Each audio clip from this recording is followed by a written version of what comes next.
This is Today in St. Louis, focused on you. Are you up? Are you up?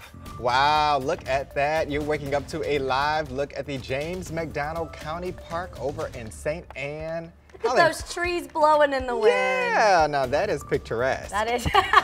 that is how you start Sunday Fun Day. That is our adjective for the weekend. Can't you just see yourself just laying under there with just a glass of wine and a mimosa, perhaps? You know, I've never pictured myself doing that, but maybe now. There you go.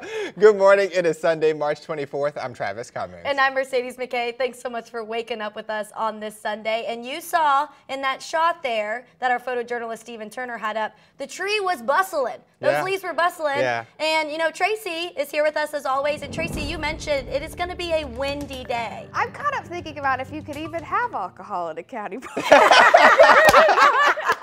not 100% sure you can, Travis. Mimosa. Or just orange juice. Orange juice.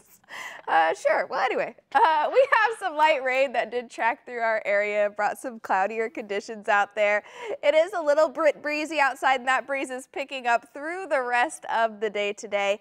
Right now on our radar, it is nice and dry. We have a couple little showers off to our west. They're so minimal, though. They're really not going to impact your day too much. Temperature-wise, it's 43 degrees. It feels like 35. Winds are out of the southeast at just under 20 miles per hour. Through the rest of our day today in St. Louis, we're going to make it up into the low 60s. We will have a little bit of sunshine in there as well, not as much as yesterday. It's also going to be really breezy. We're going to have gusts today up to 25 to even 35 miles per hour later on this evening.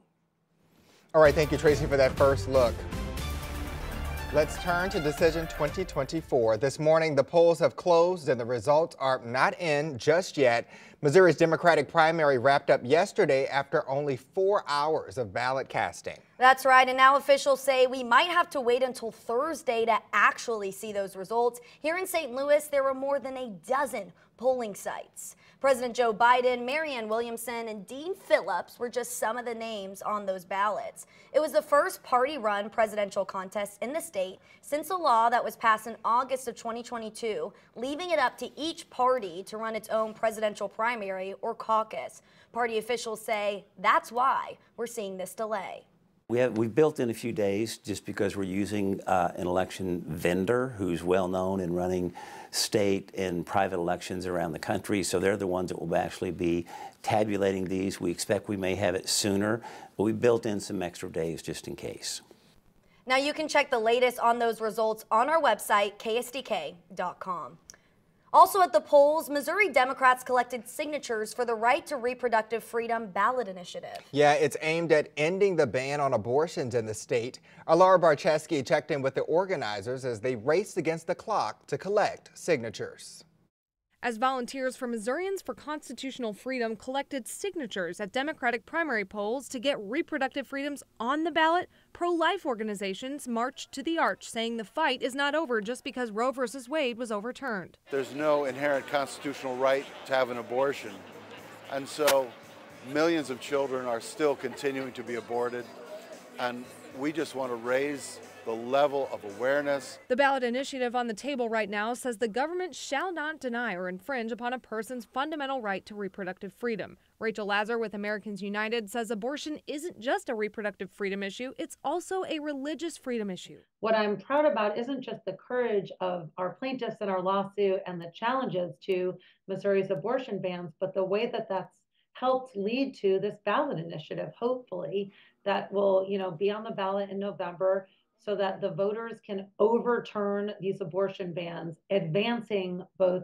reproductive and religious freedom. Executive Director of Coalition Life, Brian Westbrook, says those who are pro-life need to continue to stand together as he believes the courts won't protect life at the end of the day. We all have to work together, and the one thing we know is that the pro-life movement is 100% united today to continue to protect life, specifically in Missouri, to fight back with some of these ballot initiatives. Missourians for Constitutional Freedom says they aren't releasing signature numbers right now, but are on track, saying, quote, the more Missourians hear about our campaign, the more they're energized to fight back against Missouri's cruel abortion ban and put families, not politicians, back in charge of personal medical decisions.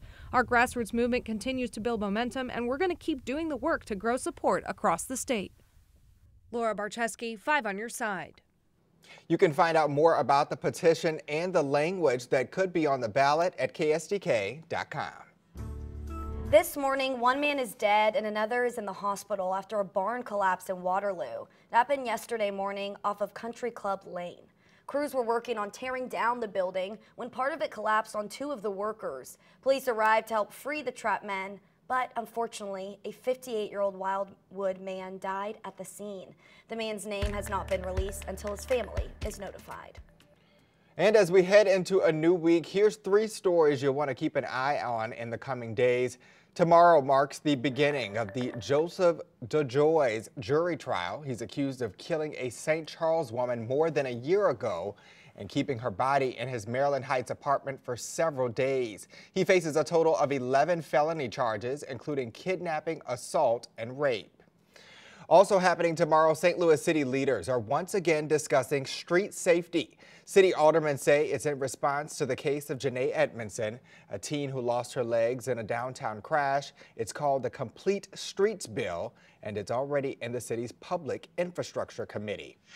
And later this week, students and staff at Peevely Elementary School in Jefferson County are setting world records. Tracy, you're going to love this one. The goal is to collect the most mac and cheese boxes in a donation drive. Listen to this. The current record is 5,000, and it's actually a number they've already passed, but they aren't finished just yet, folks. In order to officially break the record, they must create a domino line with, get this, the boxes, knock them all down, and then donate them. Ooh. That's so fun. Peevely, Peevely, Peevely. They'll make their grand attempt on Wednesday and then deliver the macaroni to local food pantries.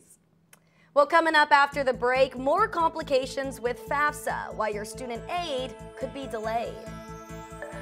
Plus, an ingredient investigation. Our Consumer Reports breaks down the best black bean brands for your buck. Edge of my seat waiting for that report. Temperatures in the low to mid 50s today. You can scan for your local race information.